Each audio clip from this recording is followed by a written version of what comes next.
Welcome to Mystic Musings with Tobie Hewitt. I'm Tobie Hewitt, and I'm your guide through time and space and all points in between. Mystic Musings will give you insight into who you are, why you are here, how to live an authentic life, and where you fit into the universe around you. Join me on this path of mystical exploration.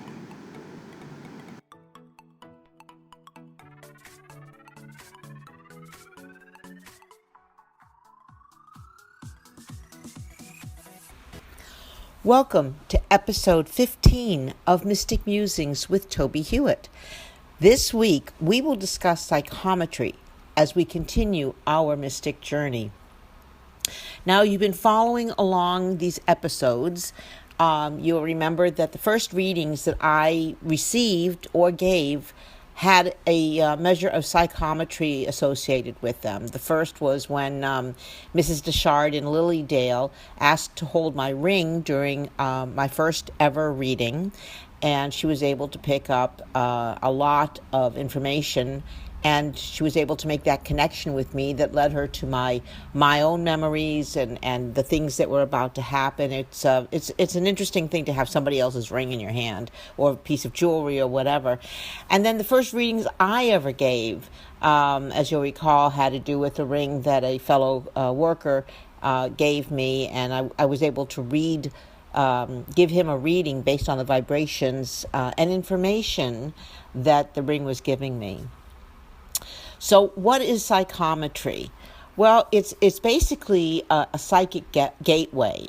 It's probably one of the easiest ways of divination, of being able to perceive vibrations and information carried by those vibrations. It is an easier way of psychic discernment than any other, and you don't need to study. For example, people who do tarot cards or oracle cards or any number of other divination methods. There's a lot of study that's involved in it, but with psychometry, it really just takes a little bit of practice to recognize what's going on when you're holding someone else's, for example, piece of jewelry or something that they have in their possession a lot of the time. People also bring, a side note, can bring things from other relatives. Sometimes when they're trying to contact someone on the other side, they'll bring me an item that person had worn or had owned in this most recent lifetime, and it makes it interesting because the vibration I'm getting from the person that's across from me, the sitter, is also attached because that person brought it. They've had some contact with it, but it also draws in the spirit who they would like to contact and have a discussion with. So psychometry is just an easy way of connecting with another spirit, whether that spirit is in the body or the spirit is on the other side of the veil. What does psychometry mean? It can be translated as soul measure.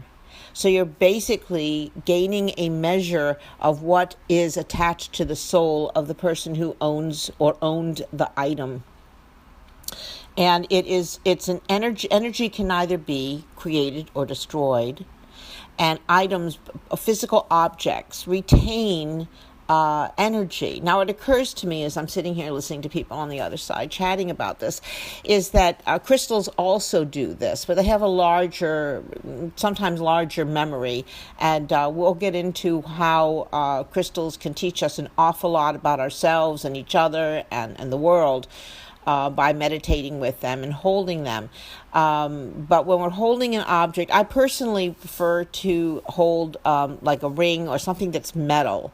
I think that they retain, that material maintains vibrations better than anything else.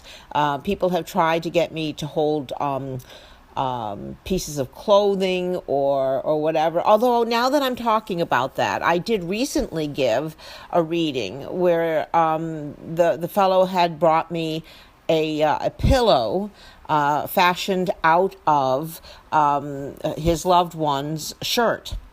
And the minute I touched the pillow, I was able to give him a very detailed reading about the gentleman he was trying to contact. So I guess I'm going to I guess I'm going to sort of retract that a little bit. I guess I can read material, like material clothing or whatever.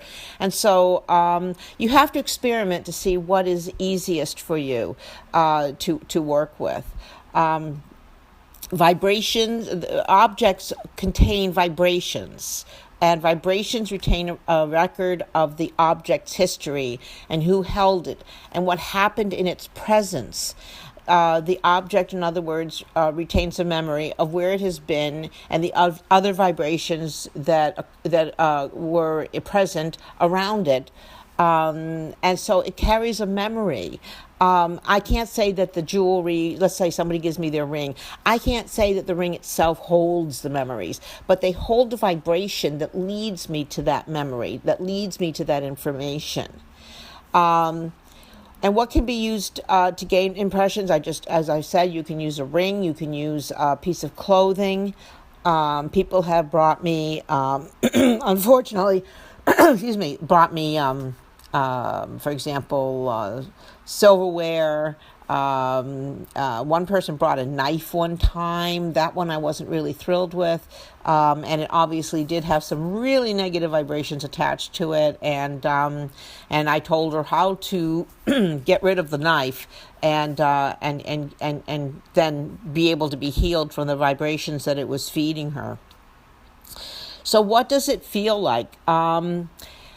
It really doesn't feel like much of anything different than that slight alteration in perception. Once I pick up a ring, or let's keep with the ring idea, because most people just whip a ring off their finger and hand it to me. When I'm holding the ring, there is a slight vibration. It's not making my hand shake or anything, but it's just this pleasant, normally, vibration. And I start to receive impressions that I know are attached to this item. So it doesn't really feel like very much of anything. It's just that slight that we've talked about before, that slight change in perception. It's just a moving slightly into a more open understanding and awareness. Sometimes people use police cases. There's an open police case, and the police will, having exhausted every other possible avenue, they will ask a psychic to try psychometry on maybe an item that they have. It's been used very successfully on missing people, and there are cases out there. I didn't do research, so I can't really name any of them offhand, but there are cases where people were found because it's almost like having a bloodhound or a dog who's able to sniff the material, and then they find the person and hopefully in a good physical state, because it works both ways. But you just become a bloodhound basically, and you realize that you can lead the police sometimes to the whatever they're looking for. The thing to remember, though, is there's a cautionary note here that, once you get involved with police work, you have to sort of build a reputation with them, or they could question how you could possibly know this information. You don't want to get into that situation. So psychometry gives the reader an immediate energy connection to the sitter. So I don't have to sit there and try to build a connection, although normally it's just there anyway. But it firms it up. It's like sometimes I take somebody's hand, and that gives me a very clear impression of the person. It also keeps me focused on the sitter while other spirits are walking around in the room waiting for their turn. I'm still able to take messages from spirit, but always with the focus on the sitter. I don't suddenly get lost. Okay, I do sometimes have conversations and I forget to talk. I'm having conversations with the person's guide or their loved one, and then I realize I haven't said anything in a minute or so, and I retrace that, and I go back and I tell them what we were discussing. Now here is an exercise you are definitely going to enjoy. Get together with someone you know. It always helps not to have a stranger the first time you do this. Get together with somebody you know and have both of you bring objects or the jewelry that you're wearing or whatever, and take turns holding the items that the other person has brought. So, for example, if you have your friend there and she's brought a ring with her, you could sit quietly, and of course, you're doing everything. You're receiving messages in and of the white light. Anytime you do any divination or any spirit work, you always, always, always say that you are doing it in and of the white light. So you're not taking messages from any other source. Still your mind. Take a few deep breaths, and then just focus on what the object is feeling like. What are the feelings that it's giving you? What are you thinking about when you're holding it? And then start sharing the impressions that you're receiving. You may want to write down the person who's receiving getting the reading may want to start taking notes so that they don't forget anything, because sometimes these are very specific messages, very specific memories. You could be looking at a person who is now on a swing in a backyard, and where they are and what it feels like and what the person looks like, and that kind of detailed information is proving that this methodology is working. And then you want to take, after you've done that, you can switch over, and the other person can give their impressions.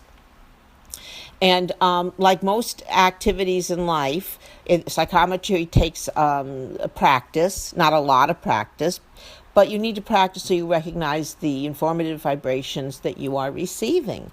So, again, after you do the readings, share with each other what you have learned, and you'll be surprised how accurate your reading has been.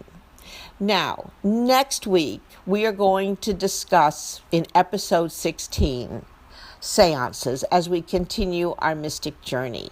We are doing this because, yay, Halloween is coming. And on that night, they say that the veil between our plane and the spirit plane thins, and it is easier to get impressions from the other side. Now, I have to be totally honest. I have not ever noticed a difference between a Halloween seance and a seance any other time of the year. However, I think that the people who come have a higher expectation, which means the spirits on the other side have a higher expectation, and so we're all able to get more information from each other than is normally possible. So if you have the ability to get to a seance on Halloween, it may have more meaning for you than any other time of the year. I am holding a seance at Mythic Treasures in Village Gate in Rochester, New York at 6:30 on Halloween, on the 31st.